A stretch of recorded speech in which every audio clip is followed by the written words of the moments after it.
এটা নবীজির সুন্নাহ।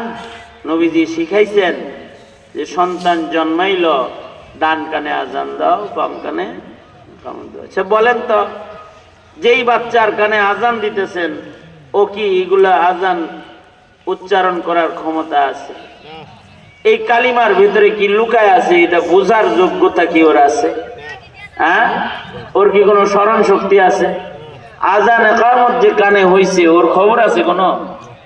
এতটাই অবুঝ, এতটাই নতুন যে তার কান এখনো কাজ শুরু করে নাই, তার মুখ এখনো কাজ শুরু করে নাই, যে চোখে দেখে না, চোখ বন্ধ করে রাখছে, আর তার কানে আজান দেওয়া এলো, ইকামত দেওয়া এলো, লাভ কি?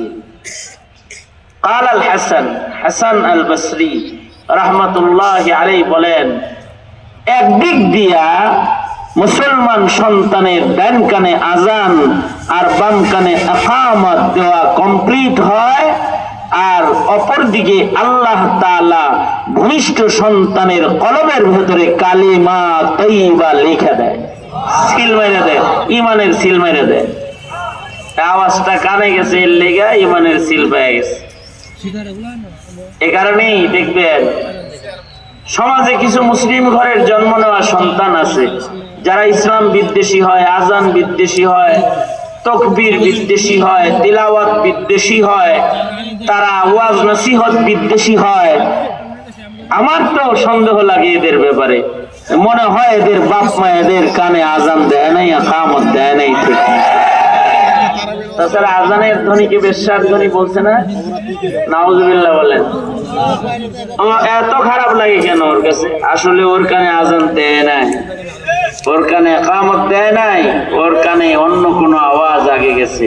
কিছু মানুষের কানে ডোলের আওয়াজ আগে যায়, কিছু মানুষের কানে বাদ্যের আওয়াজ, যন্ত্রের আওয়াজ আগে যায়, আর কিছু মানুষের কানে আল্লাহর নামের আওয়াজ আগে যায়।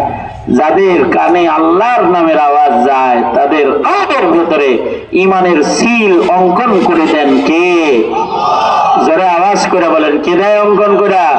আল্লাহ তাআলা নিজের জিম্মায় তাদের কলবের ভিতরে ঈমানের মোহর মাইরা দেয়। সুতরাং কানে কিছু ভালো কথার আওয়াজ টাওয়াজ গেলে লাভ না লস।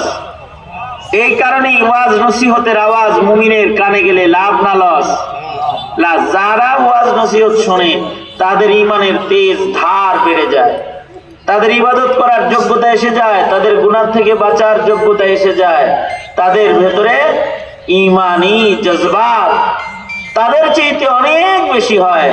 যারা ওয়াজ শোনে না, নসিহত শোনে না, তাদের হৃদয়ে ঈমানের জজবাত একেবারে ক্ষীণ হয়, আর যারা ভালো কথা শোনে তাদের হৃদয়ে ঈমানের জজবা বেশি হয়।